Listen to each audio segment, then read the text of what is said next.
this point on, it's 1 week seasons from here on out. He said it. He said it. There it is. There it is. 1 week season.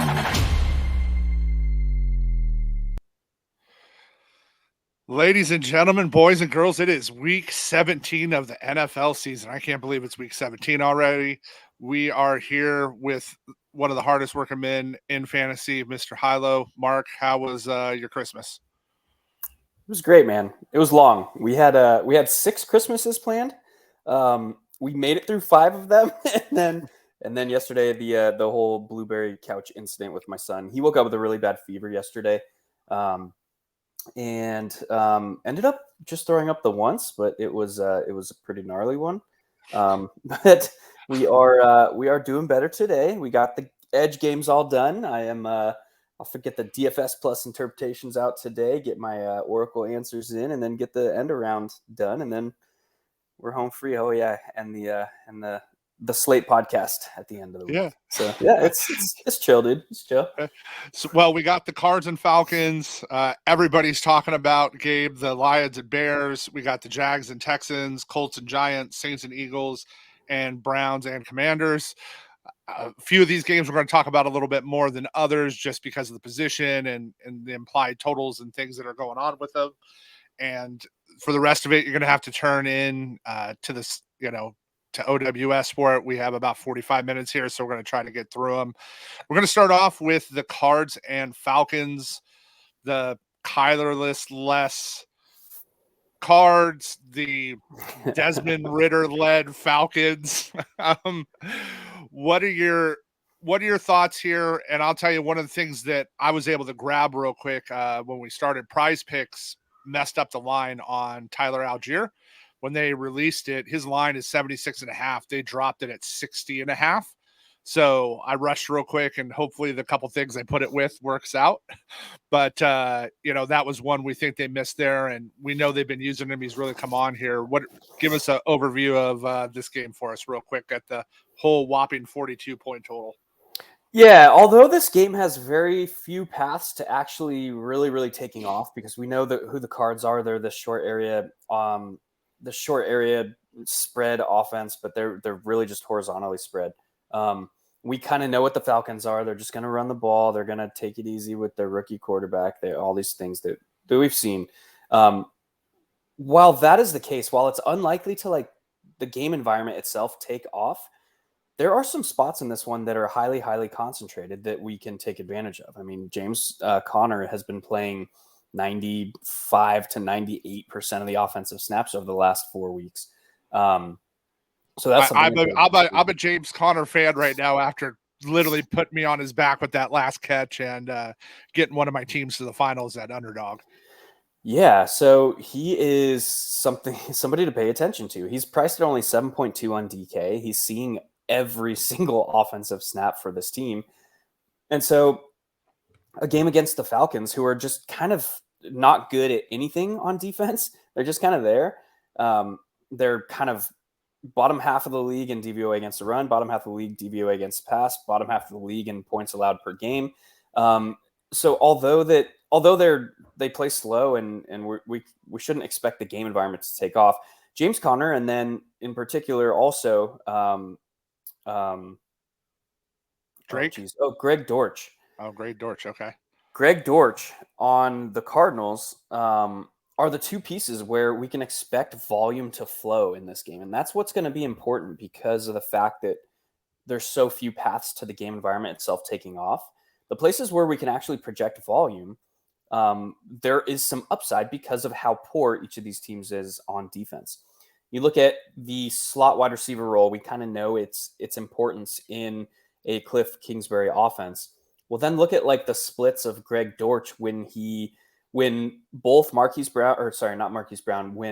Rondale Moore has been out and Greg Dortch has played over 70% of the offensive snaps.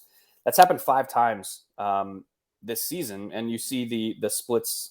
Scroll down a smidge, and you'll see the splits in that when that has been the case. It's wild when you look at right there, that third bullet point. Yep, it's pretty insane. So Why did Greg Dortch play 70% of the offensive snaps last week after not the 2 weeks prior without Rondale Moore?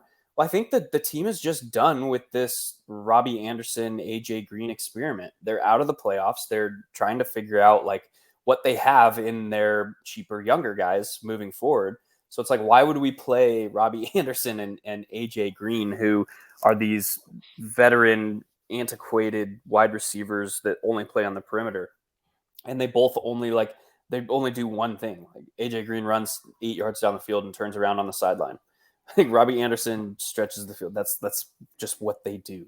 And so you have this like dynamic guy in Greg Dortch, where I think that we should see his snap rate continue to be 75, 80% in this like primary slot wide receiver role for the Cards.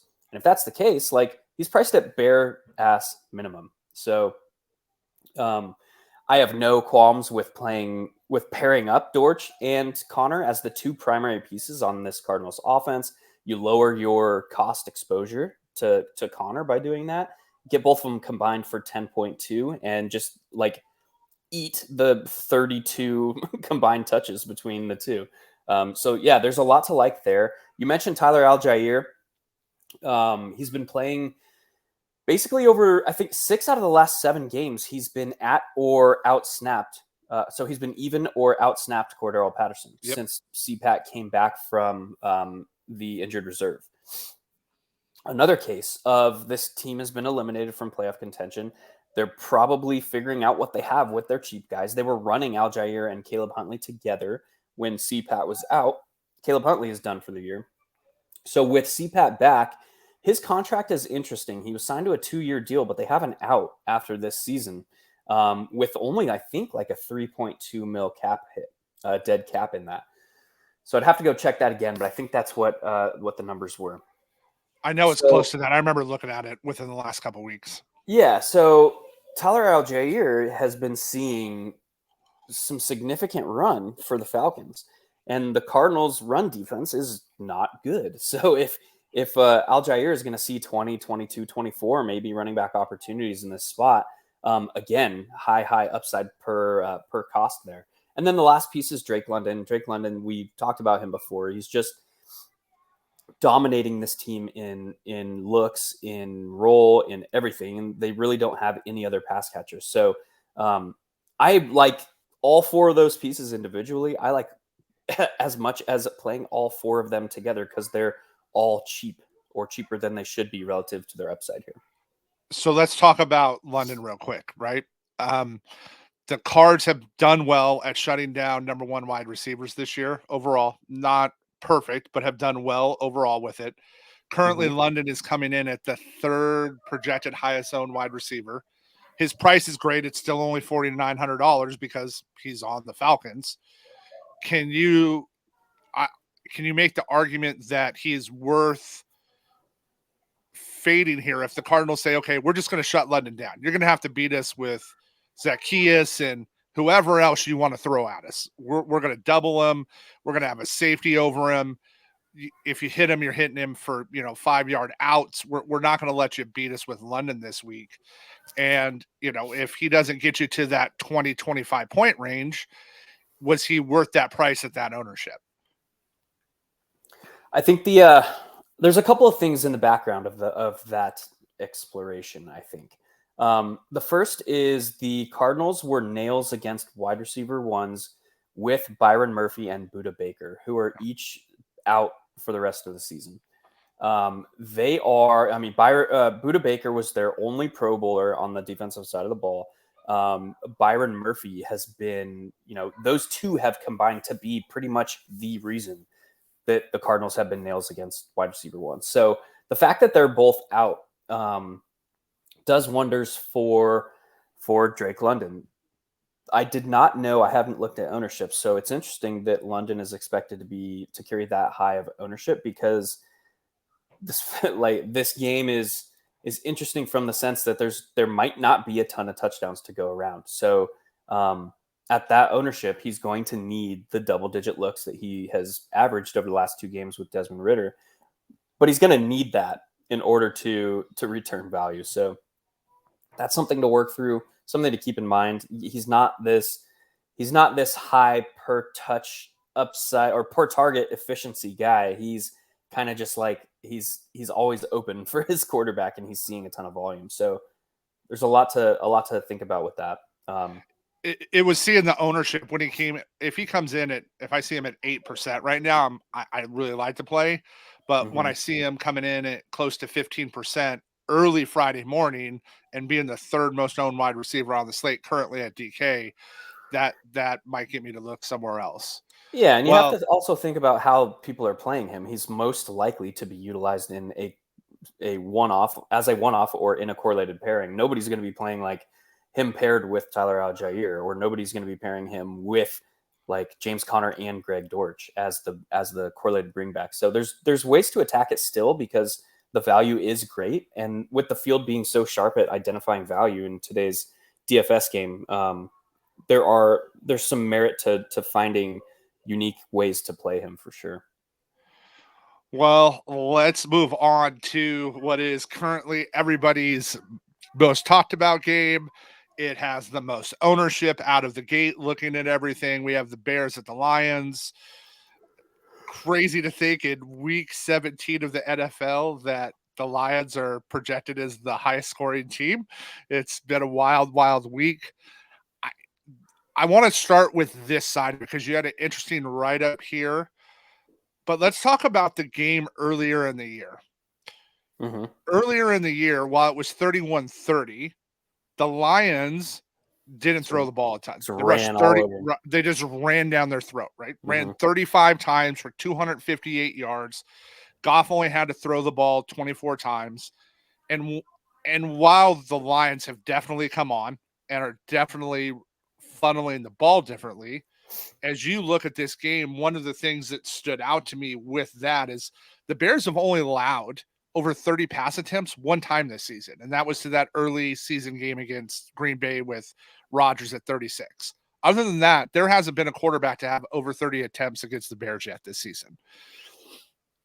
What are your thoughts on, as we start looking, right? St. Brown, highest owned. Goff, highest owned. As someone that has them that stacked in finals, I would love for them to go off. It would be great for me. But let's talk about the DFS side. Where do you just good with eating the chalk and moving on here? It depends. as always, it depends. We have to realize what we're getting when we're playing these players. We have to be real with the fact of like what these players on these teams are.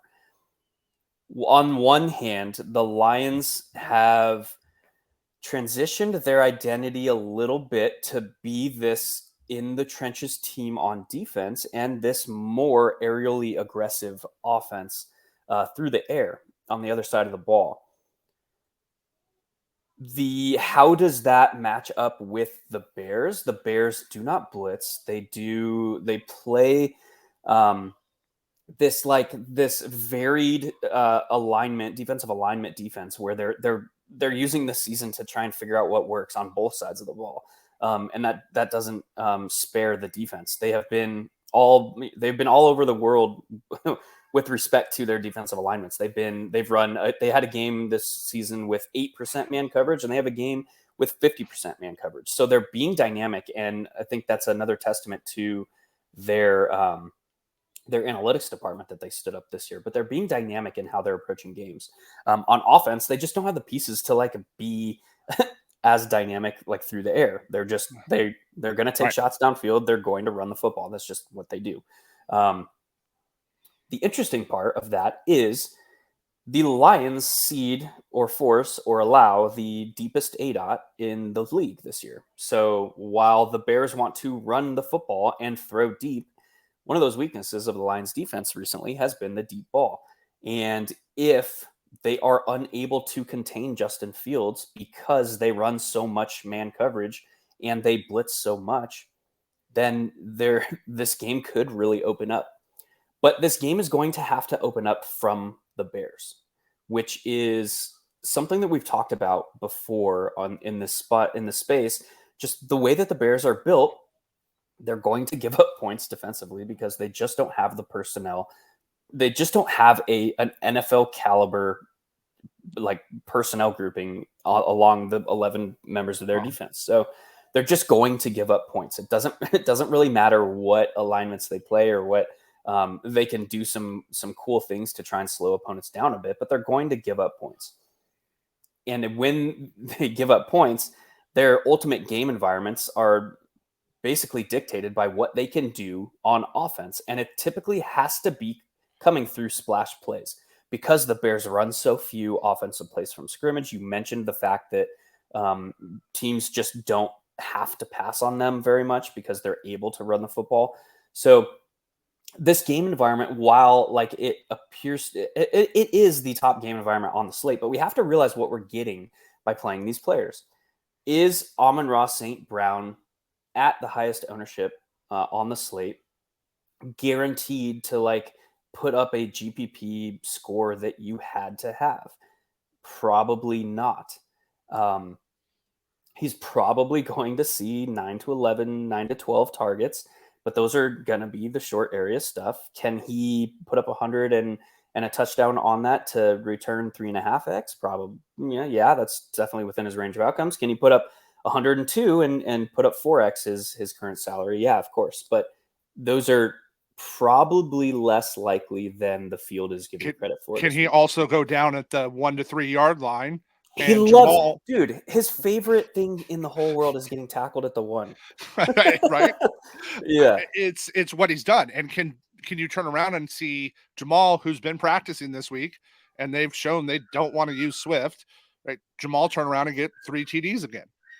Well, it's not that they don't want to use Swift. It's they are committed to this 3-way timeshare at running back now. So enter Justin Jackson to the fold, which that's a personal jab by me. That's just as someone that owned a lot of Swift this season, that's just a barb with me.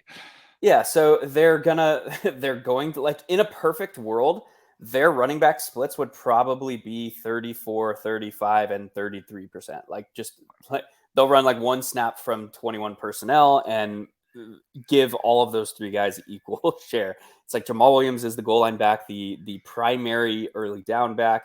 DeAndre Swift is going to mix in those early down situations and is the primary pass catching back. And now Justin Jackson has entered the fold into this like just across the board change of pace back. He'll see like a series every now and then, or he'll see like just 3 snaps in a row to give both Swift and Williams a break or a breather. So he's just kind of filling in across the board. He's less situationally, more just like give my bros a breather kind of dude. And then furthermore, like the state of the Lions, they have started to introduce increased rates of 12 personnel. So they're running increased snaps with 2 tight ends on the field, and they're doing so with now a 4 tight end rotation as they introduced some guy I don't even remember the hell his name is last week. Zylstra. No, Zylstra has been playing. Zylstra Mitchell.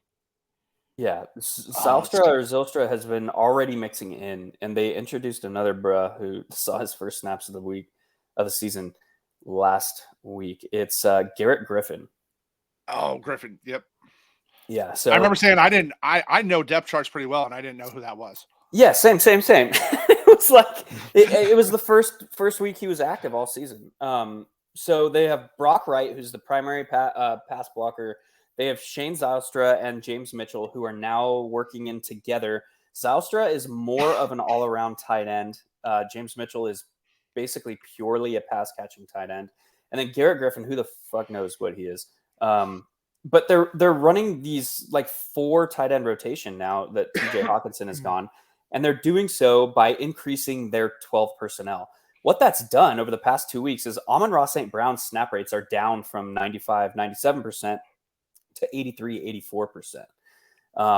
DJ Chark was typically living in the 84, 86% snap rate range. He's down to 76% and 74%. So, and then the wide receiver 3 role is being split between Josh Reynolds and Khalif Raymond. Also, you have Jamison Williams, who obviously was activated 4 weeks ago. He's still playing his 8 to 15 offensive snaps each game, just a handful of specific situational packages.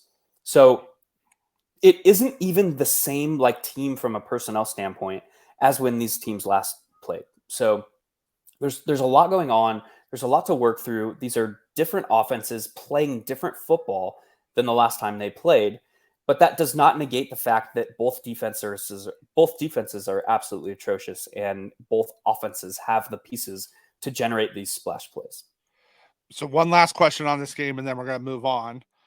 Where do you stand with Herbert's very low price this week as a leverage play off this game? Khalil? Yep.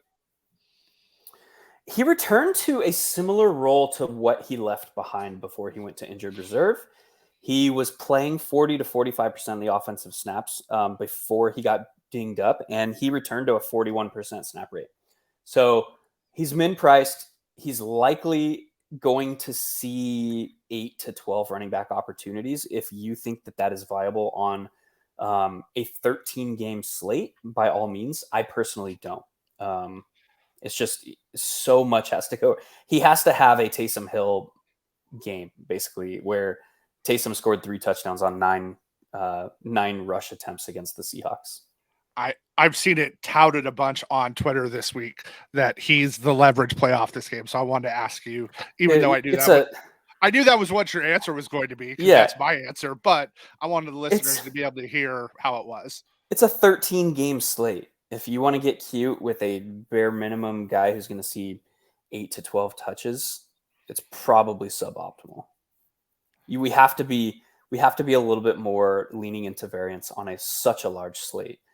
Think about like the size of a slate as this like sliding pendulum of how much variance you have to accept.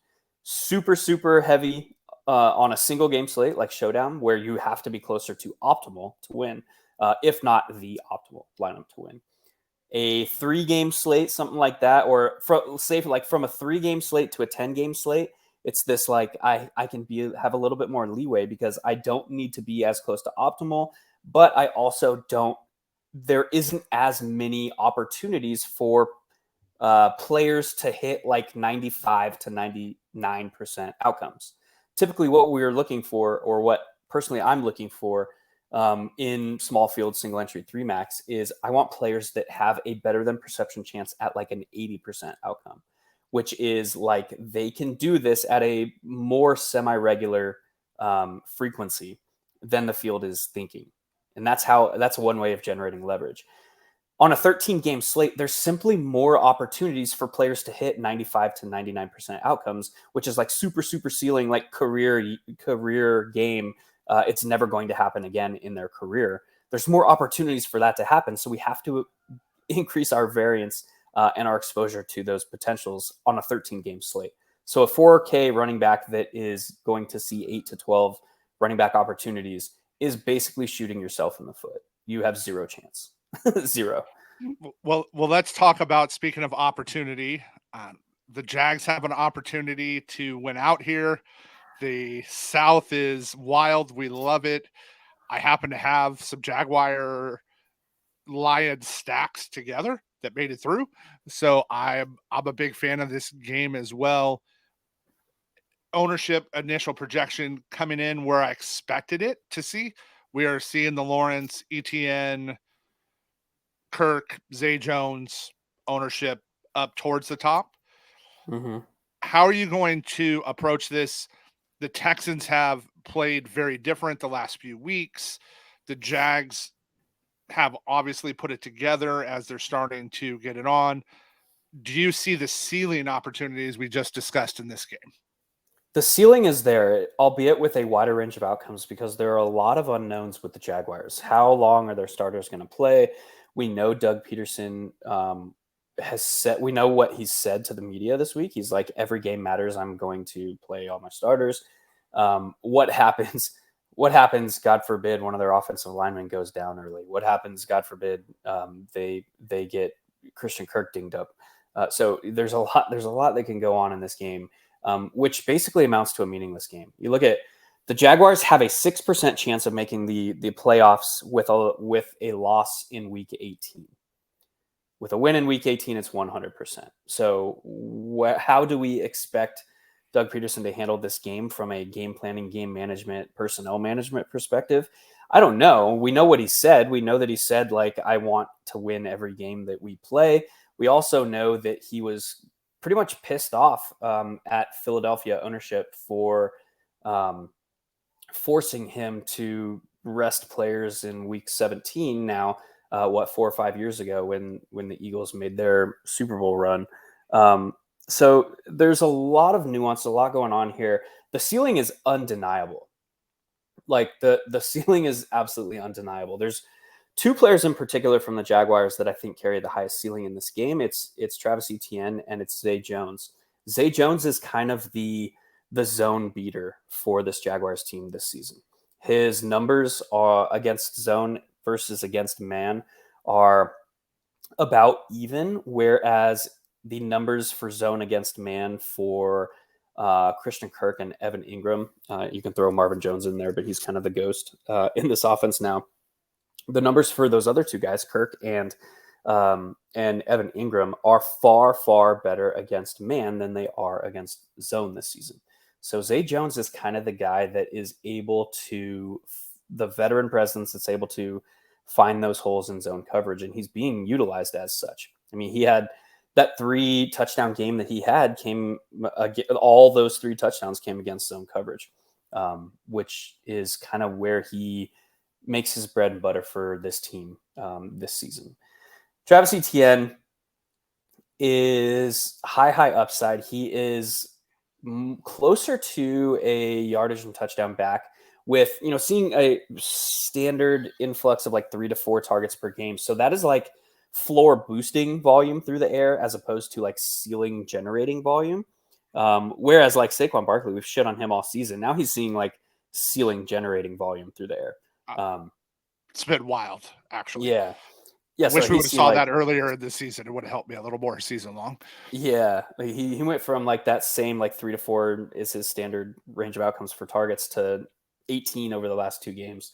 That's ceiling generating volume. Like that's Jerick McKinnon. Like he's getting his ceiling from his pass game work. But Travis Etienne is more of like, this is a floor boosting volume through the air, like 3 catches for 30 yards. That negates the need for 1 touchdown, basically. So those are the highest upside pieces, I think, from this game. You can take shots on Christian Kirk. I will not be going there. You can take shots on Evan Ingram. I will not be going there. His ownership is probably going to be inflated due to his recent run. It's insane. All right, so let me go look at it real quick. He is currently the highest owned. Yeah. Above Kelsey. Above Kelsey, above Hawk, above Kittle, above Goddard. I mean, that's wild. I understand he's had some good games, but that's wild. Yeah. Above Jelani Woods, dude. Come on. That's my dog this week, dude. Check it out. He's gonna do something. Yeah. So, and then the Texans just run far away from. They have like a 3-headed backfield. They have Brandon Cooks, who hasn't scored more than dual-headed quarterback. They're just it's like you don't want any part of that move on. So what about move on the Jags defense this week?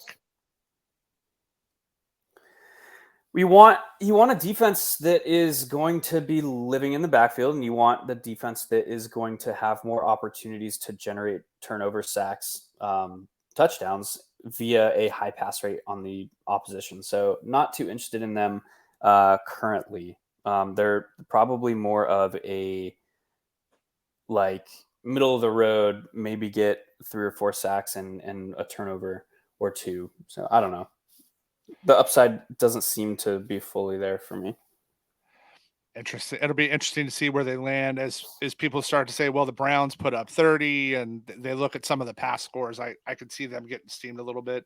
Yeah. They're priced high enough that I don't think they'll get too much, but that's definitely an interesting spot for me. Next game we got, you just talked about your boy, Mr. Jelani, against the New York Giants. So my main best ball stack plan for all the money is a Giants, Lions, Jaguars stack. So these are the 3 games I really care about. And I love Barkley's usage. I wish he would have got. You just talked about it. It's been elite the last couple of weeks. I wish it would have been sooner. I'd have some more finals and season long. Mm-hmm. How are you going to approach this game? The Colts are. I'm not sure how to describe the Colts at this point with their quarterback situation. It's unique. It's unique. Exactly.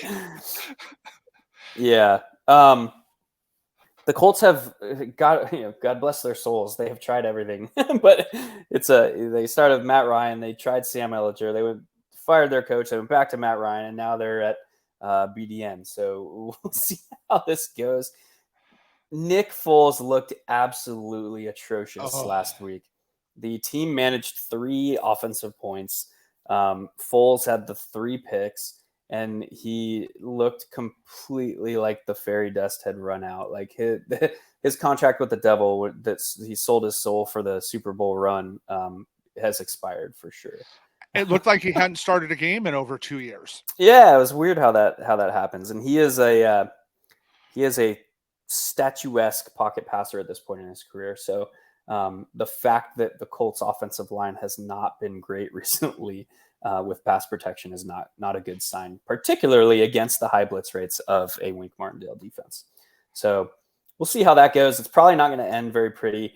That is probably going to allow the Giants to be a lot more conservative. We saw Brian Daboll and Mike Kafka come out guns a-blazing last week, the 2 weeks prior, against the Commanders and against the Vikings, because they kind of knew that they had to. The Commanders are a very pass funnel defense, have a top 3 run defense in the league. The Vikings, they knew that they had to score some pointages to steal that victory away. So against a Colts team who probably is going to struggle to move the ball, who is probably not going to be pushing the Giants, we should see a return to a more conservative offense. That offense is probably going to primarily run through Saquon Barkley, but the matchup is less than ideal against a Colts team who has been performing at an okay level on defense for the entire year. That's really it. It's Saquon Barkley or bust from the Giants for me.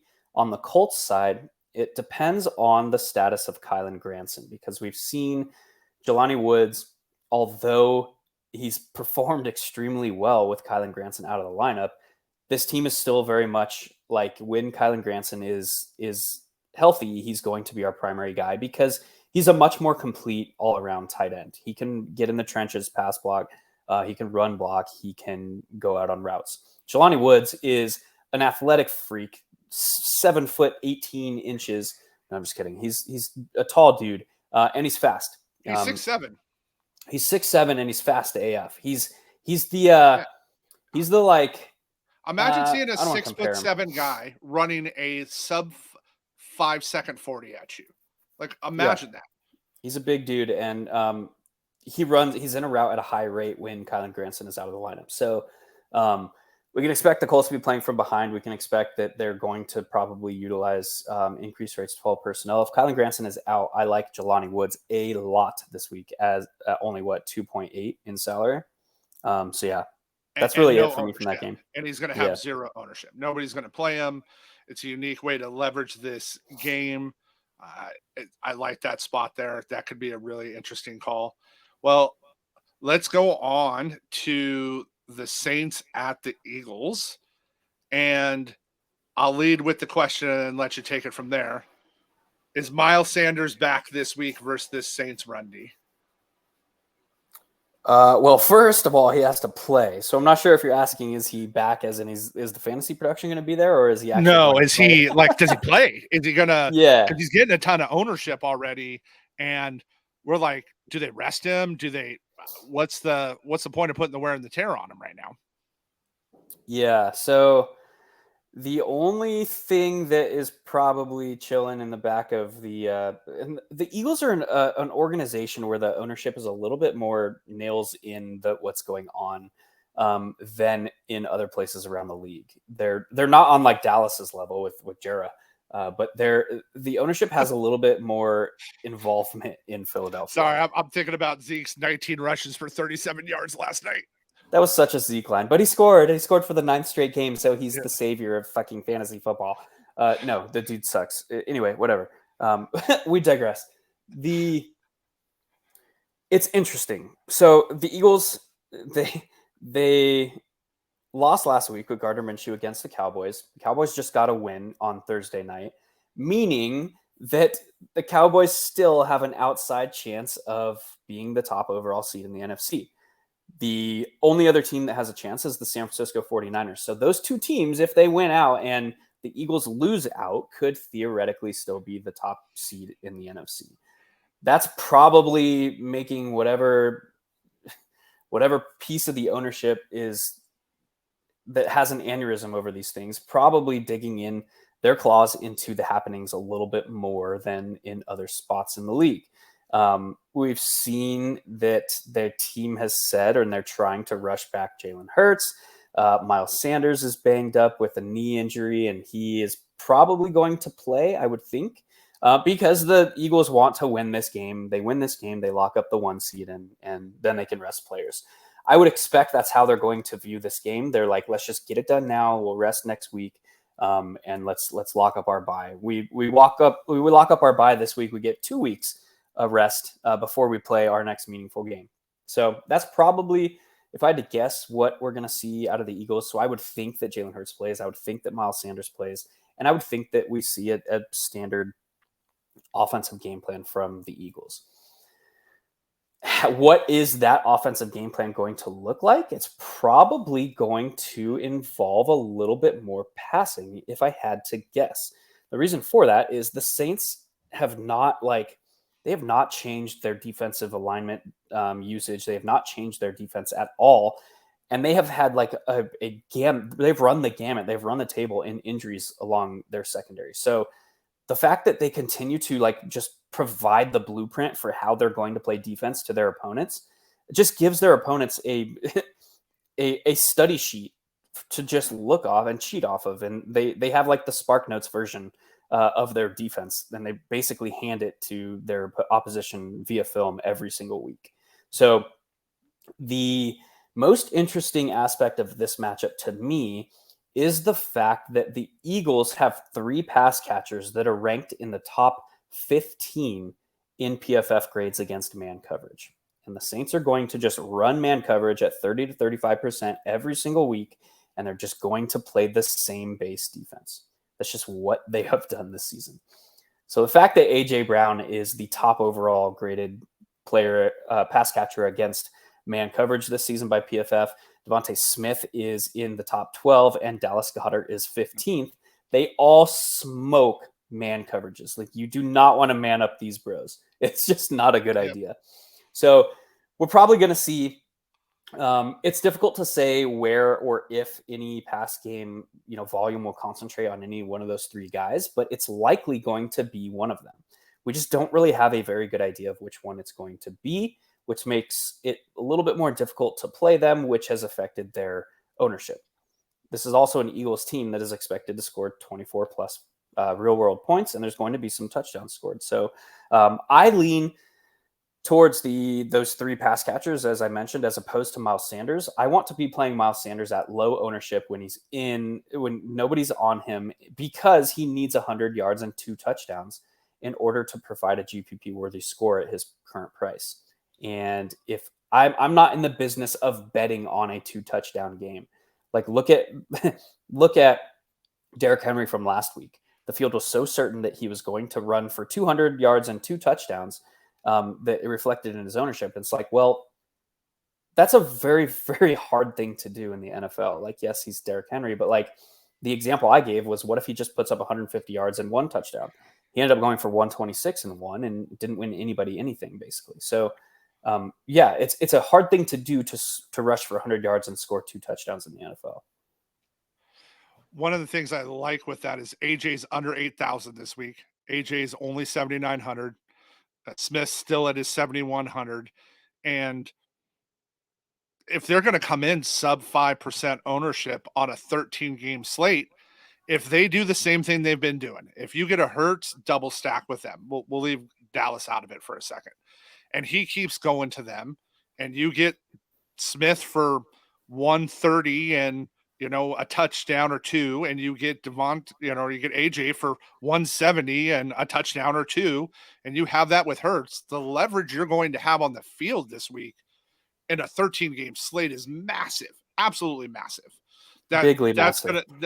That's how you're going to take down something on a 13-game slate is like that. And if nobody's going to play him, I'm going to be hard pressed to not go there because of what you just said. The fact that if they win this week, they basically get week 18, the first bye week. They can rest everybody for a couple weeks, and then they can come into the playoffs fresh and healthy.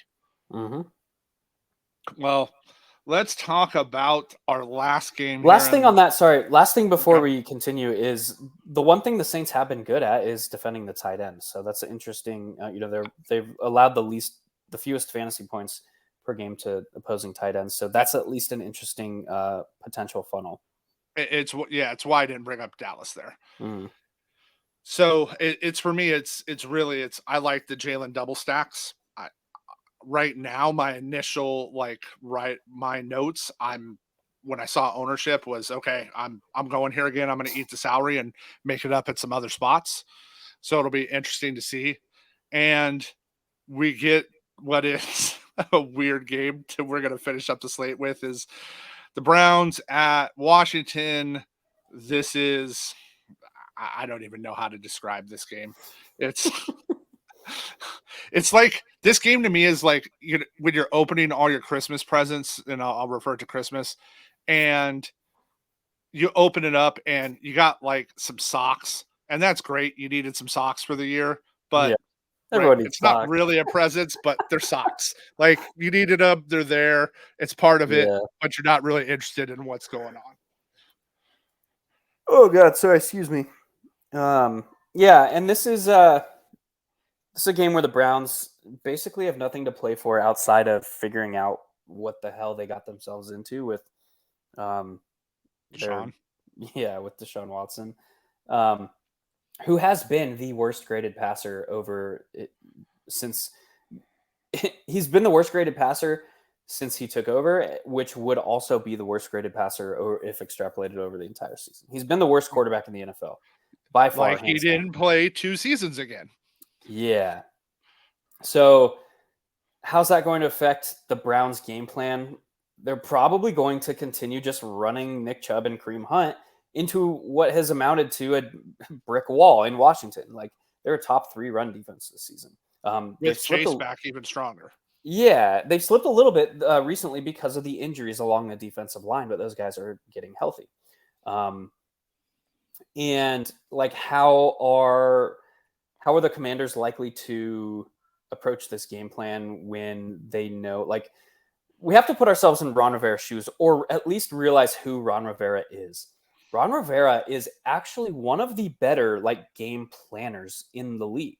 He is very, very good at developing a game plan versus what he sees on film versus what the football hand in the dirt side of him is seeing. He's not an analytics bro. He's not very good at adjusting during the game. So if he's coming into this game, he's like, okay, the Browns are the worst run defense in the league. One of the top or bottom 3 run defenses in the league. They're allowing, or they're seeding the highest adjusted line yards on defense. They are a team that has given up splash plays on defense. And he's kind of transitioned to this, I can ride Brian Robinson against these lower graded or lower performing run defenses. So if we understand who Ron Rivera is, that's probably going to be his game plan coming in, and he's probably not going to be very well suited to adjusting that during the game. So I'd expect each of these teams is going to be leaning on the run. The Browns are probably not going to have a lot of success with it, and Washington probably is. Brian Robinson is not he's going to break away from you running back. He is not a breakaway runner. He is, I'm going to grind for 4 to 6 yards each carry type runner. Antonio Gibson is a breakaway runner, so it'll be interesting to see how his usage looks this week against a defense that has allowed breakaway runs, splash plays, 20-plus yard rushes. So that'll be interesting. I'd expect a heavy dose of Brian Robinson. I expect Antonio Gibson to end in the upper echelon of what he has done recently in the probably 12 to 14 opportunity range. And I'd expect both these teams to just be pounding the ball, pretty much sapping most of the upside out of this game. I don't expect much there. It's just one of those. I don't really with a 13 game slate. How are we going to approach it? Where are we going to attack this slate from? There's a bunch of other games we're also not talking about. And as you talked about, like seeds and where things land, the 49ers get the dumpster fire Raiders, and they're right. If they went out, they have a shot at the number 1 seed. So there's just some spots in, as we start looking at the other games, you got the Vikings and the Packers. You got teams playing for, real playoff spots in other situations that are just better game environments. So this is one I'm not going to see much at, especially as I'm starting to watch Robinson's ownership just continually creep up. I would like Robinson at 6 to 9%. Once he starts hitting that 12 to 18, 20%, it's his price. I mean, I like his price, but I don't love it. $5,200 is great, but can he get you 20? Sure. I don't know. This is the spot I'm going to take it at, though. Yeah, I got to run, man. Yep. All righty, sir. Have a good week. We'll talk to you soon. All right, guys. See you.